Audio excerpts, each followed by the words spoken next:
Hello, Mark. My name is John, and my student number is S0341020. And I'm going to read Filmed May 2016 at TEDx Sydney. Kelli Jean Drinkwater. Enough with the fear of fat, and my level is junior at NCUE. I'm here today to talk to you about a very powerful little word, one that people will do almost anything to avoid becoming. Billion-dollar industries thrive because of the fear of it, and those of us who undeniably are it are left to navigate a relentless storm surrounding it. I'm not sure if any of you have noticed, but I'm fat, not the lowercase, murdered behind my back kind, or the seemingly harmless chubby or cuddly. I'm not even the more sophisticated, voluptuous or curvaceous kind. Let's not sugarcoat it. I am the capital FAT kind of fat. I am the elephant in the room. When I walked out on stage, some of you may have been thinking, "Oh, this is going to be hilarious because everybody knows that fat people are funny." Laughter. Or you may have been thinking, where does she get her confidence from? Because a confident fat woman is almost unthinkable. The fashion-conscious members of the audience may have been thinking how fabulous I look in this best details dress. Cheers. Thank you very much. Whereas some of you might have thought, black would have been so much more slimming. Laughter. You may have wondered, consciously or not, if I have diabetes or a partner, or if I eat carbs after 7 p.m. Laughter. You may have worried that you ate carbs after 7 p.m. last night, and that you really should renew your gym membership. These judgments are insidious. They can be directed at individuals and groups, and they can also be directed at ourselves. And this way of thinking is known as fatphobia.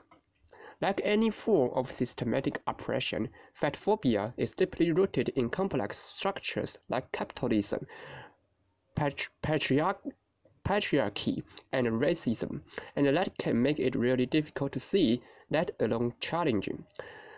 We live in a culture where being fat is seen as being a bad person, lazy, greedy, unhealthy, irresponsible, and morally suspect, and we tend to see thinness as being universally good, responsible, successful, and in control of our appetites, bodies, and lives. We see these ideas again and again in the media, in public health policy, doctors' offices, in everyday conversations, and in our own attitudes. We may even blame fat people themselves for the discrimination they face because, after all, if we don't like it, we should just lose weight. Easy. This anti-fat bias has become so integral, so ingrained to how we value ourselves and each other that we rarely question why we have such contempt for people of size and where that disdain comes from. But we must question it, because the enormous value we place on how we look affects every one of us. And do we really want to live in a society where people are denied their basic humanity if they don't subscribe to some arbitrary form of acceptable? So when I was 6 years old, my sister used to teach ballet to a bunch of little girls in our garage. I was about a foot taller and a foot wider than most of the group. When it came to doing our first performance, I was so excited about wearing a pretty pink tutu. I was going to sparkle as the other girls slipped easily into their lycra and tulle creations. Not one of the tutus was big enough to fit me. I was determined not to be excluded from the performance, so I turned to my mother and loud enough for everyone to hear said, "Mom, I don't need a tutu, I need a fur." Laughter. "Thanks, Mom." Applause. And And although I didn't recognize it at the time, claiming space for myself in that glorious 4-4 was the first step towards becoming a radical, fat activist. Now, I'm not saying that this whole body love thing has been an easy skip along a glittering path of self-acceptance since that day in class. Far from it. I soon learned that living outside what the mainstream considers normal can be a frustrating and isolating place. I've spent the last 20 years unpacking and deprogramming these messages, and it's been quite the roller coaster. I've been openly laughed at, abused from passing cars, and being told that I'm delusional. I also receive smiles from strangers who recognize what it takes to walk down the street with a spring in your step and your head held high. Cheer. Thanks. And through it all, that fierce little 6-year-old has stayed with me, and she has helped me stand before you today as an unapologetic fat person, a person to subscribe to the dominant narrative about how I should move through the world in this body of mine. Applause. And I'm not alone. I am part of an international community of people who choose to, rather than passively accepting that our bodies are and probably always will be big. We actively choose to flourish in these bodies as they are today. People who honor our strengths and work with, not against, our perceived limitations, people who value health as something much more holistic than a number on an outdated BMI chart. Instead, we value mental health, self-worth, and how we feel in our bodies as vital aspects to our overall well-being. People who refuse to believe that living in these fat bodies is a barrier to anything, really. There are doctors, academics, and bloggers who have written countless volumes on the many facets of this complex subject. They are fashionists who reclaim their bodies and their beauty by wearing fatkinis and crop tops, exposing the flesh that we're all taught to hide. There are fat athletes who run marathons, teach yoga, or doing kickboxing, all done with a middle finger firmly held up to the status quo. And these people have taught me that radical body politics is the antidote to our body shaming culture. But to be clear, I'm not saying that people shouldn't change their bodies if that's what they want to do. Reclaiming yourself can be one of the most gorgeous acts of self-love and can look like a million different things, from hairstyles to tattoos to body contouring to hormones to surgery and yes, even weight loss. It's simple. It's your body and you decided what's best to do with it.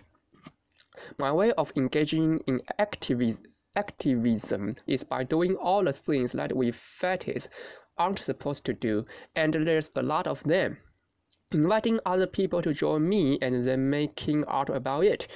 The common thread through most of this work has been reclaiming spaces that are often prohibitive to bigger bodies, from the catwalk to club shows, from public swimming pools to prominent dance stages.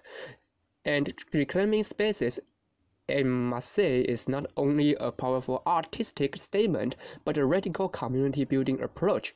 This was so true of Acapulco laughter. The fat film synchronized swing team I started with a group of friends in Sydney. The impact of seeing a bunch of defiant fat women in flowery swimming caps and bathers throwing their legs in the air without a care should not be underestimated. Laughter. Throughout my career, I have learned that fat bodies are inherently political, and unapologetic fat bodies can blow people's minds. When director Kate Champion of acclaimed dance theater company Force Meherur asked me to be the artistic associate on a work featuring all fat dancers. I literally jumped at the opportunity, and I mean literally. Nothing to Lose is a work made in collaboration with performers of size who drew from their lived experience to create a work as varied and authentic as we all are. And it was as far from ballet as you could imagine. The very idea of a fat dance work by such a prestigious company was, to put it mildly, controversial, because nothing like it had ever been done on mainstream dance stages before anywhere in the world. People were skeptical. What do you mean, fat dancers? Like size 10, size 12 kind of fat? Where did they do their dance training? Are they going to have the stamina for a full-length production? But despite the skepticism, Nothing to Lose became a sell-out hit of Sydney Festival. We received rave reviews, toured, won awards, and were written about in over 27 languages. These incredible images of our cast were seen worldwide. I've lost count of how many times people of all sizes have told me that the show has changed their lives, how it helped them shift their relationship to their own and other people's bodies, and how it made them confront their own bias. But of course, work that pushes people's buttons is not without its detractors. I have been told that I'm glorifying obesity. I have received death threats and abuse for daring to make work that centers fat people's bodies and lives and treats us as worthwhile human beings with valuable stories to tell. I've even been called the ISIS of the obesity epidemic. Laughter. A comment so absurd that it is funny, but it also speaks to the panic, the literal terror that the fear of fat can evoke.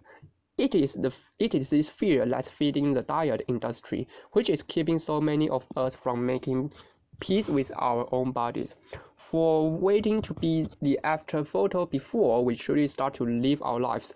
Because the real elephant in the room here is fat phobia.